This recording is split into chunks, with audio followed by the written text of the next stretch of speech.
Bom, meu nome é Sérgio Moricone, eu sou jornalista, professor de cinema e cineasta. Eu nasci no Rio de Janeiro, mas hoje em dia, quando me perguntam onde eu nasci, fico até na dúvida. Me dá vontade de falar que eu sou brasileiro, porque eu vim para cá com 5 anos de idade. Os meus pais vieram, minha mãe veio transferida do Rio de Janeiro, ela era funcionária do Ministério da Educação, e meu pai era engenheiro. Quando ele soube da construção de Brasília, ele veio aqui se aventurar aqui. Portanto, eu fiz toda a minha vida escolar aqui em Brasília. As lembranças que eu tenho dessa época são super interessantes. Eu acho que Brasília foi realmente uma experiência única em termos de educação, de um projeto inovador de educação.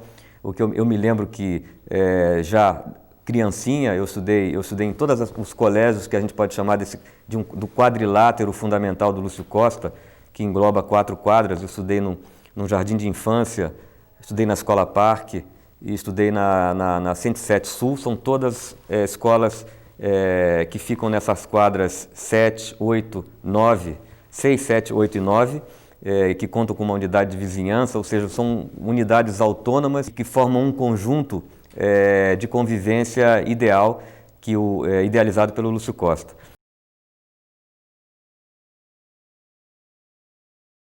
Eu acho a superquadra um conceito maravilhoso, né? Que parece que há uma continuidade, quer dizer, a escola faz parte de um ambiente urbano acolhedor. Principalmente isso, eu acho que é acolhedor e comum. Quer dizer, você partilha uma experiência comum que inclui tanto a educação quanto tem o comércio local. Ou você pode morar por ali mesmo, quer dizer, mesmo que você não more por ali, mas esse módulo se repete no plano piloto, por exemplo, no plano original do Lúcio Costa. No plano piloto esse módulo se repete, então você tem sempre a impressão de que essa nova concepção urbana também gera um outro tipo de percepção do indivíduo, da maneira como ele se vê dentro da cidade. Eu, quando estudei na 107 Sul, eu morava na 109, ainda não havia escola ali. A mais próxima era da 107 ou 108, mas eu estudava na 107. Depois eu mudei para a quadra 48, que hoje as numerações eram diferentes, hoje é 715, e fui estudar na 114. Quer dizer, eu sempre estudei próximo do meu ambiente, onde eu morava. É claro que isso dá um sentido de comodidade, e tranquilidade enormes.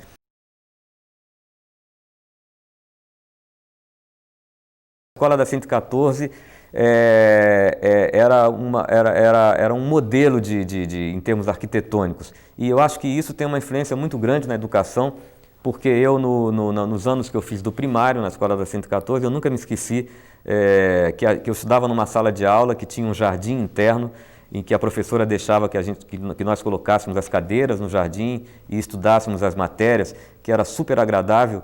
E tinha também uma outra coisa inesquecível, que infelizmente depois foi suprimida, mas tinha uma parede com azulejos transparentes que deixavam o sol passar e formavam um reflexo lindo, multicolorido. E eu acho que tudo isso teve uma importância muito grande no sentido da minha experiência com o lúdico, né? Que eu acho que a educação tem muito a ver com isso. Você não pode imaginar que a pessoa vai ser educada num ambiente que ela considera opressivo e até mesmo hostil.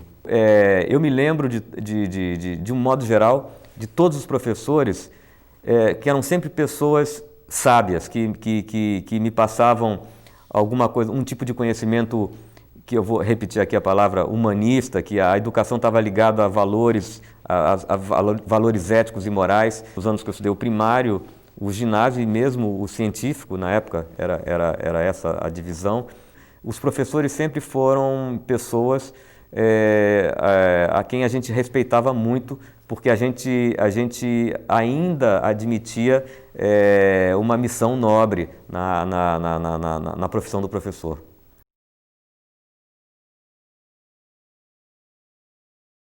E as minhas lembranças já no jardim de infância, e depois, quando eu entrei para a escola primária, na 107 Sul,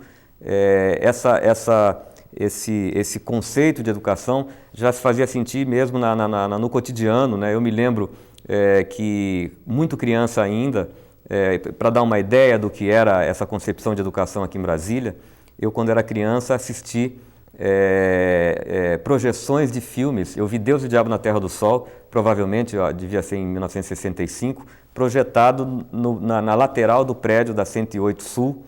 Isso me marcou, eu acho que pode ter sido ali que de uma certa maneira definiu a minha vocação pelo cinema. Essas projeções que se faziam nos prédios das superquadras de Brasília eram um projeto da Universidade de Brasília de estender as atividades culturais para a comunidade e para as quadras e para as comunidades de um modo geral. Naquela época, as cidades satélites abrigavam apenas os operários que vieram construir Brasília, ainda eram muito incipientes.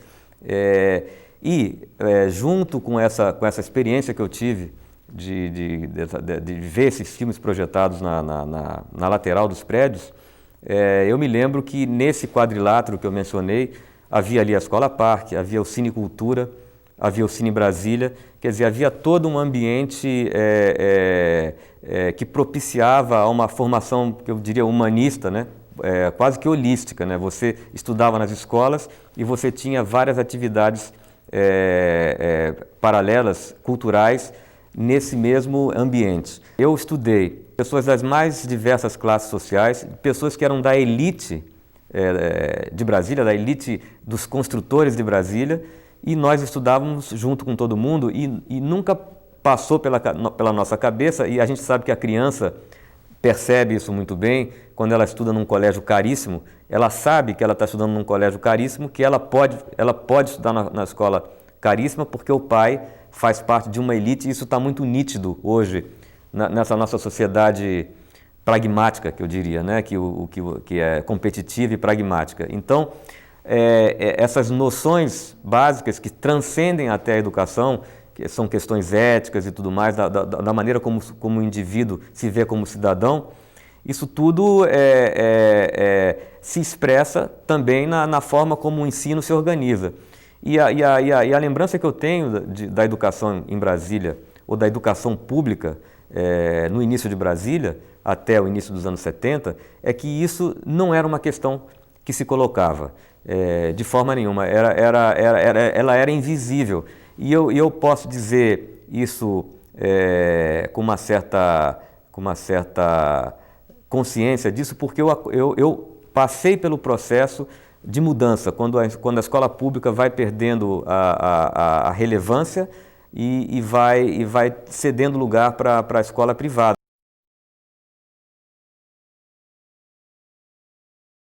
Eu percebo essa relação minha com os professores e o conceito de educação que se tinha naquela época, eu percebo por mim mesmo, pela minha própria formação, que eu noto uma diferença muito grande entre a minha formação e a formação dos meus alunos, por exemplo, né? O que eu noto, e que é uma diferença brutal para a educação que se vê hoje no Brasil, e isso tanto nas escolas públicas quanto nas escolas privadas, é que era uma educação muito mais ampla e humanista. Realmente a diferença era brutal, em que te levava a ter uma base humanista muito grande, que te incentivava você à leitura. O próprio fato de você ter essa concepção de educação das escolas parques e a escola parque como uma complementação, já induzia você a perceber a sua própria formação como uma coisa muito mais ampla do que apenas um conteúdo específico a partir de um interesse que possivelmente você teria já desde pequeno. E é a concepção que eu tenho de educação, essa coisa de criar uma cultura de um indivíduo, um ser completo, né? Um ser educado moralmente, educado nas disciplinas que ele tem que estudar, educado culturalmente e educado também nos sentidos, né? Porque os sentidos também se educam. E isso eu falo muito nas minhas aulas de cinema, que a tua sensibilidade também, ela é formada a partir de um processo de educação, quer dizer, você refina a sua sensibilidade e você só consegue fazer isso se você tem essa educação mais humanista.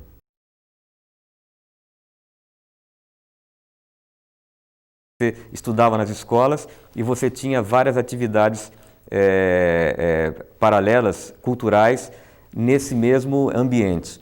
Sem contar a Escola Parque, que eu acho que é uma coisa revolucionária.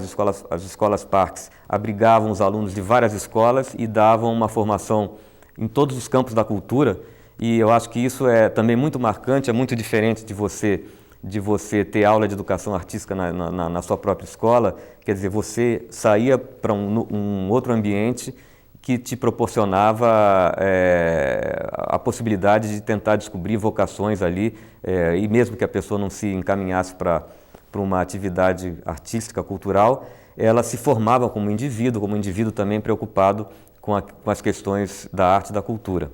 As escolas em que eu estudei eram lindas, né? Eu me lembro sempre tanto da escolinha da 21 de Abril, que era muito bonita, até hoje é bonita, de vez em quando eu visito, eu trabalho ali na 508 Sul e passo constantemente por ali. Ela continua uma escolinha bem cuidada, muito bonita. No que se refere à inserção, a minha própria inserção dentro do colégio e na concepção de educação do Anísio Teixeira em Brasília, isso para mim é uma coisa muito clara. O fato da gente dividir o nosso tempo nessa escola de tempo integral e que nós não percebíamos que era de tempo integral. Isso que eu acho que era muito interessante, porque nós tínhamos as nossas aulas na escola que dava o conteúdo normal das disciplinas, e depois um outro período de tempo do nosso período durante o dia, nós íamos para a Escola Parque para complementar essa nossa educação, nosso processo de educação. E isso nunca pareceu uma carga excessiva, porque as atividades eram atividades ligadas a práticas culturais, mesmo recreativas. Então isso tudo fazia um todo, dava a impressão a nós que era uma coisa indiferenciada, quer dizer, a gente não sentia uma carga excessiva, porque na verdade nós estávamos participando de um processo que a nós era agradável e que não era penoso.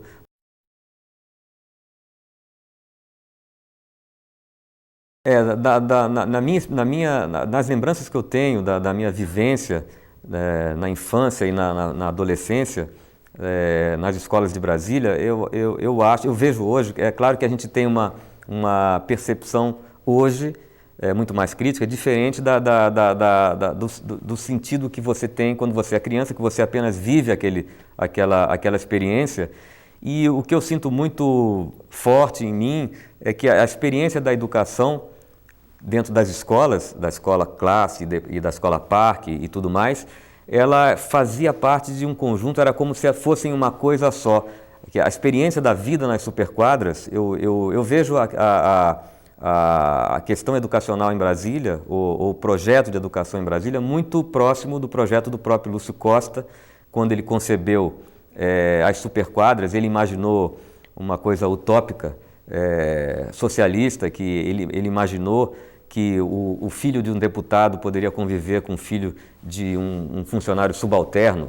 A palavra é horrível, né? De um funcionário de uma qualificação menor, e que todos morassem na mesma quadra. E muitos dizem que isso que é uma utopia que não se realizou, mas as utopias não são para ser realizadas, mas pela minha experiência, essa utopia se realizou sim num determinado período histórico. A gente não pode esquecer que todo esse projeto utópico foi abortado em 64 com o golpe de 64, quer dizer, não dá nem para a gente dizer se isso daria certo ou não, ou se essa corrupção do plano inicial se daria da mesma forma se não houvesse o golpe de 64. Mas eu acho que eu mesmo sou a prova viva de que que essa utopia se realizou, porque eu, por exemplo, eu era filho de um engenheiro que veio construir Brasília e me casei com a filha de um motorista da Câmara dos Deputados, que morava na 108 Sul, e que o seu Guedes, que era o pai da minha mulher, ele simplesmente pegava o deputado a quem ele servia na própria 108 Sul. Ele também morava na 108 Sul, ou seja, era um fato isso não era uma utopia não realizada, era uma coisa que existia, e eu tenho vários amigos e que também isso sucedia. E dentro das escolas a gente sentia a mesma coisa, porque eu me lembro claramente eu tive muitos amigos das mais diferentes classes sociais, nas escolas da 107 e da 114, eu convivi com pessoas que hoje fazem parte da elite de Brasília e pessoas que eram meus amigos, que vinham de classes muito baixas, de classes menos favorecidas, e nós estudávamos no mesmo ambiente.